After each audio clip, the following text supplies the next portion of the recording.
Hello everyone, my name is Brittany Breedso and today I will be interviewing Alexia Vorb, a Haitian communication student here at Baylor University. So Alexia, tell us, when did you come from Haiti? I came in 2021. I was doing school online before then, and then after the president was assassinated and things got really bad, I applied for my I-20 and I came to the United States. Okay. And you came specifically because of the assassination? I mean, I think it was always a given that I wasn't going to be able to have a life in Haiti. You survive every day until the point reaches where your parents are like, okay, like now it's time to leave, because if you want a fair shot at life, that's just not the place where it can happen. So, I mean, it's kind of, school and education is kind of our way out of Haiti. So when we graduate high school, it's like, okay, now we can move out. Okay. Yeah. Could you tell me a little bit more about the time when you were coming? What was your experience coming to the United States? I had gone to the United States many times before for vacation, specifically Miami, so it wasn't unfamiliar territory, but I have to say that going for vacation and then going because you have to, because of education, they're completely different. And so you kind of start realizing that, like, oh, am I gonna come home? Am I ever gonna get to go back? Is this the end? So it's kind of a polarizing experience, because at the same time, you wanna be able to enjoy the fact that you're going to college, you're gonna meet new people, you're gonna have more opportunity, but also you're leaving an entire part of your life, everything that you know behind. So you didn't want to come to Haiti. You preferred to stay in Haiti. In a perfect world, I always say that if my country was developed, I would have never been in the United States. I would have had no reason to leave. I didn't want to. And I think a lot of Haitians share the sentiment. You don't really leave the shores of home unless the waves are pushing you out, you know? Did you come alone or did you come with your family? I came alone. My father is a resident since 1995, so he was able to come as well, but I don't live with my dad or anything like that. My maternal side of the family is still in Haiti, all of them. So I basically came alone. Okay. And how's your communication with them? Do you communicate them on a regular? Yeah, I talk to my mom every day. Whenever I have free time, she's the person I call the most, especially when things are heating up.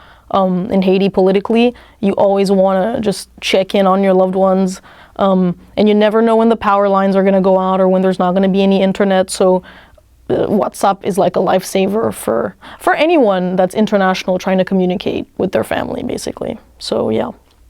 And what have they told you that's going on over there, your family? How are they doing? So how are they doing? I think that's like such a complex question to answer, and I'm going to answer it, but it's so difficult because to me, any day that my mother gets home alive, I consider her safe. But that doesn't mean that she's safe at all. Quite the opposite, you know. We always say that like everyone's just waiting for it to happen to them. Everyone who lives in Haiti is just waiting for the day that like it's them that gets kidnapped or them that loses someone close or that they get caught in a crossfire. So I can't speak on behalf of my family, because to them they're so embedded in that state of survival that if you ask them how it's going, oh, well, you know, day by day. But from an outsider looking in, it's like, oh, this is actually really, really bad. Every time I talk to my mom, there's some gunshots that you can hear through the phone, shutting the windows down, getting home before sunset. So it's a war zone. So if you ask them, they'll say they're doing all right, but if you ask me, I don't think they're doing all right at all. And how are you being active politically over here on the United States? On my end, I think it's difficult for any Haitian to be, you know, active politically and implement change when you're not there. Even when you are there, because of, you know, the complexity of Haiti's political system, it's difficult to implement real change. But I think a way for you to be active, for me to be active politically here, is to just keep talking about it. Any opportunity I have, I bring it up, whether it's a class assignment or a project or even just in conversation, you make it aware and you try to eliminate as much of the misinformation possible. Because when you talk to people who aren't Haitian, they'll probably just regurgitate things that they hear on CNN or on Twitter, and a lot of the information is false. So I think I'm just trying to fix the image of the country when I'm out here. And what are some of the things that you experienced when you were over there in regards to politics? Growing up in Haiti, you never realize just how difficult it is, because you're in it. So it might seem normal. You know, when my last year of high school, we spent a month without going to school because of the riots and the protests and the violence and the insecurity. And so you don't even realize, and we have a name for it, it's called pays loc, which means like blocked country. And it just has like this little term in our culture where it's completely normal. But it's when you get here or anywhere outside and you talk to people your age and you see that your lived experience is so different from their lived experience. The things that, you know, you had to go through just to go to school is not the same, or even transportation, even being able to go out. Like, it's not all of us that could have, you know, cars at 16 and then drive around by ourselves, and like your parents would not. It's not that they don't trust you, they don't trust the state of the country that you're in to let you go around and, you know, meander and have fun and things like that. But I don't want to give like a bad image of Haiti either, because I wouldn't have had it any other way. I love my country and I love the way I was raised. I love my culture. I love everything about it. And I think that's why it's such a shame that this is the route that things took, because that country has so much potential to be great. So I don't want to disparage my childhood either and say it was horrible, but yeah, I guess it is what it is. It was tough. Yeah.